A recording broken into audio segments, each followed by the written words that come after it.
श्रीमते रामानुजाय नमः।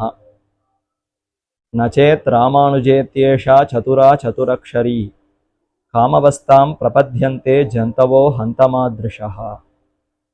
ராமானுஷருடைய அற்புதமான பெருமைகளை பல ஆச்சாரியர்களும் பல விதங்களிலே வெளிப்படுத்தினார்கள்.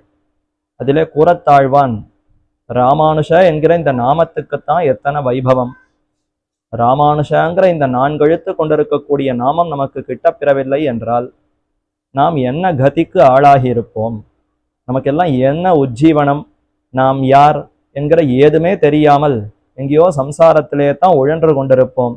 ராமானுஜங்கிற அந்த சதுரமானதாய் சாதுரியம் கொண்டதாக இருக்கக்கூடிய அந்த திருநாமம் நமக்கு வாய்க்க பெற்றோமோ நாமும் இந்த சம்சாரத்திலிருந்து விடுபடுகிறோம்.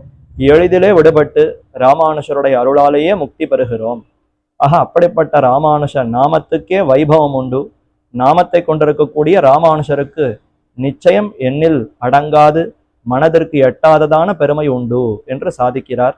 அவர் அற்புதமா ஸ்ரீ பூதபுரியிலே சித்திரை மாசத்து திருவாதிர நட்சத்திரத்திலே அவதரித்தார்னு பார்த்தோம்.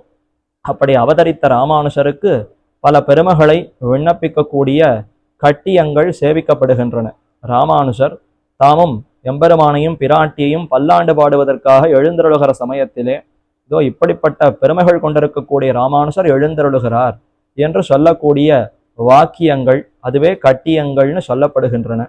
அதிலே திருவல்லிக்கேணி திவ்யதேசத்திலே ராமானுஷர் மங்களாசாசனத்துக்காக எழுந்தருளுகிற சமயத்திலே முதற்கண் ஸ்ரீ பார்த்தசாரதி எம்பெருமானை அஞ்சலித்து சேவித்து பல்லாண்டு பாடுகிறார். அப்படி சேவிக்கக்கூடிய சமயத்திலே 2 கட்டியங்கள் சேவிக்கப்படுகின்றன. முதலிலே ஸ்ரீ பார்த்தசூத கிருபாலப்த நிஜாவதார வைபவா ஹெச்சரிகை என்பது முதல் கட்டியம். ஸ்ரீ பார்த்தசாரதி எம்பெருமானுடைய கிருப்பை கருணை அதனுடைய காரணமாகவே அந்த கருணையே வடிவெடுத்தார் போலே ராமானுஷர் அவதரித்தார். கருணையே ஒரு திருமேனியாக ஆயித்து. பெருமானிடத்தில் இருக்கக்கூடிய கருணைங்கிற குணமே ஒரு உருவம் கொண்டதாம். அந்த உருவம் தான் தயைக சிந்துவா இருக்கக்கூடிய ராமானுஷர். யோ நித்யம் அச்சுத பதாம்புஜ யுக்மருக்ம வியாமோகத ததிதராணி திருநாயமேனே அஸ்மத்குரோர் பகவதோஸ்ய தயைக சிந்தோஹோ ராமானுஜஸ்ய சரணௌ சரணம் பிரபத்யே. தயைங்கிற குணத்துக்கு கடல் சமுத்திரமாகவே விளங்கக்கூடியவர் ராமானுஷர். அந்த தயை யாருடைய தயை? பார்த்தசாரதியான எம்பெருமானுடைய தயை. கருணையே ஒரு வடிவம் கொண்டதோ என்கிறா போலே தான் ராமானுஷர் அப்படி விளங்குகிறாருங்கிறது முதல் கட்டியத்தினுடைய அந்த விளக்கம். அடுத்து 2வது கட்டியம் அப்பனுக்கு சங்காழி அழித்துகந்த தேவா ஹெச்சரிகை என்று சொல்லப்படுகிறது. சுவாமி எழுந்தருள் இருக்கிறாரே, இந்த ராமானுஷருக்கு எத்தகு பெருமை! அப்பனுக்கு சங்காழி அழித்துகந்த தேவா. தேவா என்றால் ஒளி பொருந்தியவன் அர்த்தம். திவுங்கிற தாத்துவிலிருந்து தான் தேவன் தேவா என்கிற சப்தம் வருகிறது. அந்த திவுங்கிற தாத்துவுக்கு எத்தனையோ பொருள்கள் உண்டு. அந்த திவுங்கிற தாத்துவுக்கு பல பொருள்கள் அந்தந்த இடத்திற்கு ஏற்றாற் போல அந்த பொருளை நாமும் உணர வேண்டும். அப்போ ஒளி பொருந்தியவன், எப்பொழுதும் ஜெயிப்பவன், மிகுந்த மேன்மை கொண்டிருப்பவன், விளையாட்டாகவே அனைத்தையும் செய்பவன், மிகுந்த ஆனந்தத்தோடு இருப்பவன், இப்படி பல பொருள்கள், மேலான உயர்ந்த உபாயமாக இருப்பவன், அடையத்தகுந்த சிறந்த புருஷார்த்தமாக இருப்பவன், இப்படி பல பொருள்கள் உண்டு தேவன்கிற சொல்லுக்கு.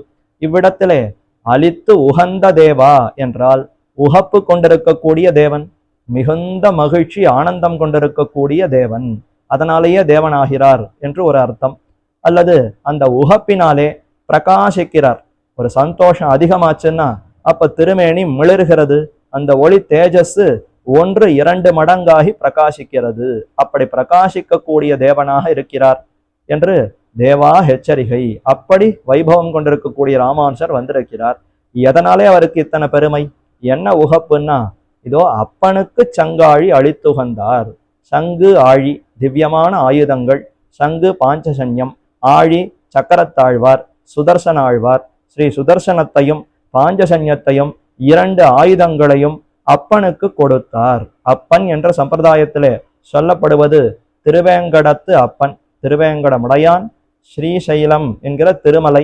அந்த திருமலைக்கே நாயகனாய் திருமலையப்பனாக வீற்றிருக்கக்கூடிய எம்பெருமான். வெங்கடாத்ரி சமம்ஸ்தானம் பிரம்மாண்டே நாஸ்தி கிஞ்சன வெங்கடேஷ சமோதேவோ நபூதோ நபவிஷ்யதி என்று கொண்டாடப்படக்கூடிய பெருமை அவெம்பெருமானுக்கே உண்டு. அந்த எம்பெருமானுடைய க்ஷேத்திரம் வேங்கடாச்சலம். அந்த திருவேங்கட மலைக்கு ஒப்பாக மற்றொரு இடம் இல்லையாம், மலை இல்லையாம்.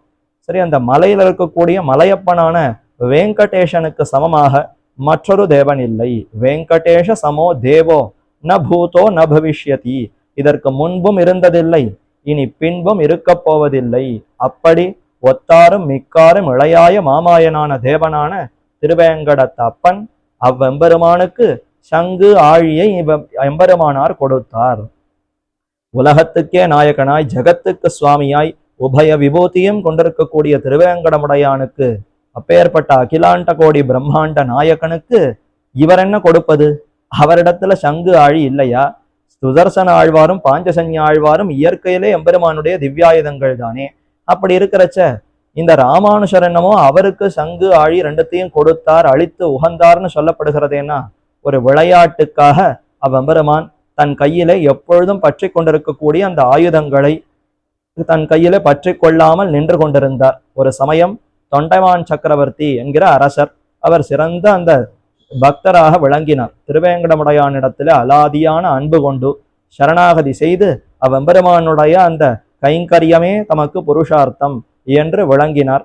அப்படி இருக்கக்கூடிய அரசனிடத்துல மிகவும் மகிழ்ந்து தன்னுடைய ஆயுதங்களையே அவருக்கு கொடுத்துட்டாரார் எம்பெருமான். ராஜாவினுடைய பாதுகாப்புக்காக அவருக்கு எப்பொழுதும் யுத்தத்துல வெற்றி ஏற்படட்டும், அவன் சிறந்து விளங்கட்டும்ங்கிற அந்த அன்பினாலே பெருமான் தன்னுடைய சொத்தாக இருக்கக்கூடிய திவ்யாயுதங்கள், தனக்கு அசாதாரணமான ஆயுதங்கள், சங்க சக்கரம்ங்கிறது மற்ற எந்த தேவதைகளுக்குமே கிடையாது.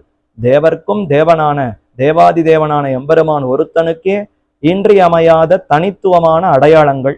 அப்படி இருந்தாலும் சரி, நம்முடைய பக்தன் மிகுந்த அன்போடு நமக்கு தொண்டு புரிகிறான் என்று மிகவும் மகிழ்ந்து அந்த சங்க சக்கரங்களை இந்த தொண்டைமான் சக்கரவர்த்திக்கு கொடுத்துட்டாராம். அப்படி கொடுத்ததினாலே அர்ச்சா திருமேனியிலே திருவேங்கடமுடையானாக திருமலையில சேவை சாதிக்கிற அந்த நிலையிலே கைகளிலே ஆயுதங்கள் இல்லாமல் 4 திருக்கரங்களோடு பெருமான் சேவை சாதித்தான். ஆனால் மேலிரண்டு திருக்கரங்கள்ல ஆயுதங்கள் இல்லை. ஆயுதங்கள் இல்லாமல் வெறும் திருக்கரங்களோடு மட்டும் இருந்தான்.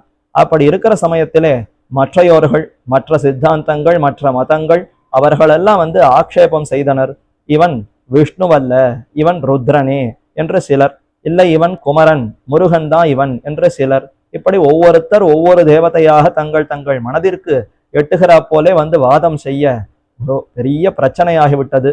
அப்ப ராமானுஷர் தான் அங்க சென்று தீர்த்து வைத்தார். அல்ல, அனைத்து புராணங்களிலும் ஏன் உபனிஷத்துக்களிலும் எத்தனையோ சான்றுகள் உள்ளன, பல பிரமாணங்கள்.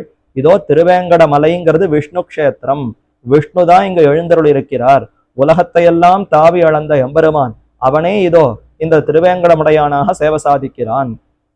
த்ரீனிபதா விசக்கரமே என்று சொல்லி மிருகோண பீமஹா குச்சரோ கிரிஷ்டஹா என்றெல்லாம் சொல்லப்படுகிற அந்த பிரமாணங்களை எல்லாம் காட்டி, இன்னும் அத்தனை புராண வாக்கியங்களையும் காட்டி, இதோ இங்க இருக்கக்கூடிய தெய்வம் திருமலையப்பன் சாட்சாத்து நாராயணனை தவிர மற்றொரு தேவதை அல்ல என்று நிறைய பிரமாணங்களை காட்டி ஆதாரத்தோடு நிரூபித்தார்.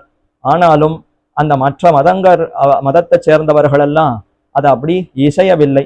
அதை பிரத்யக்ஷமாகவே கண்ணுக்கு முன்னாடியே நிலைநாட்ட வேண்டும் என்று ராமானுஷருக்கு தோன்றியது. அந்த நாட்டு அரசரும் அதையே பிரார்த்தித்தார். சரி, என்ன செய்யலாம் என்று யோசித்த எம்பெருமானார், சரி எம்பெருமானுக்கே அசாதாரணமாய் விளங்கக்கூடிய இந்த திவ்யாயுதங்கள் அதை அழகா பஞ்சலோகத்துல செய்து தங்கத்துல செய்து பெருமானுக்கு முன்னாடி சமர்ப்பிப்போம். மற்ற தேவதைகளுக்கு உண்டான அந்த சின்னங்கள், அது டமருவோ சூலமோ மற்றும் உண்டான பாசமோ என்னென்ன ஆயுதங்களோ அதையும் பண்ணி மற்றொரு பக்கம் வைப்போம். எதை இந்த அர்ச்சா திருமேனியா இருக்கக்கூடிய அந்த பெருமான் ஸ்வீகரிக்கிறாரோ அந்த ஸ்வீகரித்தலை வைத்துக்கொண்டு இவன் அந்த தெய்வம்னு முடிவு கட்டிவிடலாம் என்று சொல்லி சங்க சக்கரங்கள் மற்றும் உண்டான அனைத்தையும் வைக்க ராத்திரி கதவு திருக்காப்பு சாத்தப்பட்டது. விடியற்காலை சுப்பிரபாதம் செய்து கதவை திறந்து பார்த்தால் திருவேங்கடமுடையான் சங்க சக்கரங்களை ஏந்தி கொண்டு புன்முறுவலோடு பிரகாசித்தான். ஓஹோ, இவன்தான் திருமலையப்பன், ஸ்ரீவேங்கடேசன், விஷ்ணுதான் என்று அனைவரும் அறிந்து, என்னே ராமானுஷருடைய இந்த வைபவம், சகல ஜகத்துக்கும் நாயகனா இருக்கக்கூடிய எம்பெருமானே இவனுக்கே சங்க சக்கரங்களை கொடுத்து இவர் இவ்வளவு பெருமை கொண்டிருக்கிறாரே. ஆச்சாரியர்னா நமக்கு சங்க சக்கர முத்திரைகளை கொடுக்கிறார். சிஷ்யர்கள் எல்லாம் போய் பஞ்சசம்ஸ்காரம் செய்து கொள்ளும் பொழுது தோள்களிலே தீயில் பொழுகின்ன செஞ்சொடராழி திகழ் திருச்சக்கரத்தின் கோயில் பொறியாலே ஒத்துண்டு நின்னு என்ன ஆழ்வார் சொன்னா போலே அந்த சங்க சக்கர முத்திரைகளை நமக்கு வழங்குகிறார் ஆச்சாரியர். நமக்கு வழங்கினால் பரவாயில்லை, ஆனால் எம்பெருமானுடைய தோள்களுக்கே அலங்காரமாக இந்த ஆயுதங்களை ஜெகதாச்சாரியரான ராமானுஷர் கொடுத்திருக்கிறார். அதனால மிகுந்த உகப்பாம். எம்பெருமான நாம் நல்லபடியாக இவ்விடத்திலே பல்லாண்டு பாடி ரட்சித்து விட்டோம். அவருக்கு வந்த ஆபத்தல்லவா. திருவேங்கடமுடையானுக்கு மற்ற மதங்கவர்கள்லாம் வந்து எங்கள் தெய்வம் எங்கள் தெய்வம்னு வாதாடும் பொழுது இவர் கைகளில வேற ஆயுதங்கள் இல்லாமல் போக ஒரு ஆபத்தாகத்தான் அது அமைந்திருந்தது. அந்த காலத்திலே இவருக்கு ஆபத்தில்லாமல் அதை நன்றாக ரட்சிக்க வேண்டும்னு சமயோசிதமாய் அப்போது ஒரு சிந்தை செய்து ராமானுஷர் ரொம்ப ஆச்சரியமாக இத்தை நிகழ்த்தினார். அதனாலேயே பெருமானும் ரொம்ப சந்தோஷத்தோடு இன்றளவும் அவ்விடத்திலே நிலைத்து நின்று பல பக்தர்களையும் கட்டாட்சித்துக் கொண்டிருக்கிறார், ஒரு ஆபத்தும் இல்லாமல். ஆக அப்படி ராமானுஷர் திருவேங்கடமுடையானுக்கு பல்லாண்டு பாடின அந்த சரித்திரம், அவருக்கு திவ்யாயுதங்களையே வழங்கின சரித்திரம், அதைத்தான் இந்த வாக்கியம் நினைவு கூறுகிறது. எல்லாம் சரி, பார்த்தசாரதி எம்பெருமானை பல்லாண்டு பாடுகிற சமயத்திலே என்னத்துக்காக திருவேங்கடமுடையானுக்கு சங்காழி அளித்த பெருமை கூறப்படுகிறது என்றால், இந்த இடத்துல மூலமூர்த்தியாக சேவை சாதிக்கக்கூடிய எம்பெருமான் வேங்கட கிருஷ்ணன். திருவேங்கடமுடையானே சுமதி என்கிற ஒரு ராஜ ரிஷிக்காக கண்ணனாக சேவை சாதிக்க வேண்டும் என்றுதானே வேங்கட கிருஷ்ணனாக இந்த கோலத்திலே திருவல்லிக்கேணியில சேவை சாதிக்கிறான். ஆகவே அன்று ஒரு நாள் திருவேங்கடமுடையானாக இருந்தவர் இன்று திருவல்லிக்கேணியில வேங்கட கிருஷ்ணனாக சேவை சாதிக்கிறார். முன்பு முதல் கட்டியத்துல பார்த்தசாரதி எம்பெருமான் ராமானுஷராக அவதரித்தார்னு சொல்லப்பட்டது. அது உற்சவமூர்த்தியினுடைய பல்லாண்டுன்னு வச்சுக்கலாம். மூலமூர்த்திக்கோடு சம்பந்தப்பட்ட ஒரு பெருமை சொல்லணும்னா திருவேங்கடமுடையான் அவர்தான் கண்ணனா வந்திருக்கார். அந்த திருவேங்கடமுடையானுக்கே சங்கு ஆழி திவ்யாயுதங்களை கொடுத்திருப்பவர் ராமானுஷர்.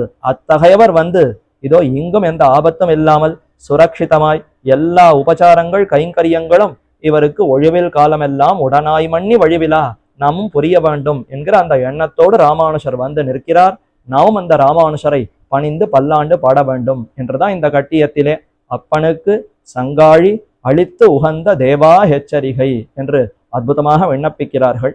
அத்தகு பெருமை கொண்டிருக்கக்கூடிய ராமானுஷருடைய திருவடிகளை நாமும் பணிந்து பல்லாண்டு பாடுவோம். ஸ்ரீமன் மகாபூதபுரே ஸ்ரீமத் கேசவ யஜ்வனஹ காந்திமத்யாம் பிரசூதாய யதிராஜாய மங்களம். ஆழ்வார் திருவடிகளே சரணம், எம்பெருமானார் திருவடிகளே சரணம், ஜீயர் திருவடிகளே சரணம்.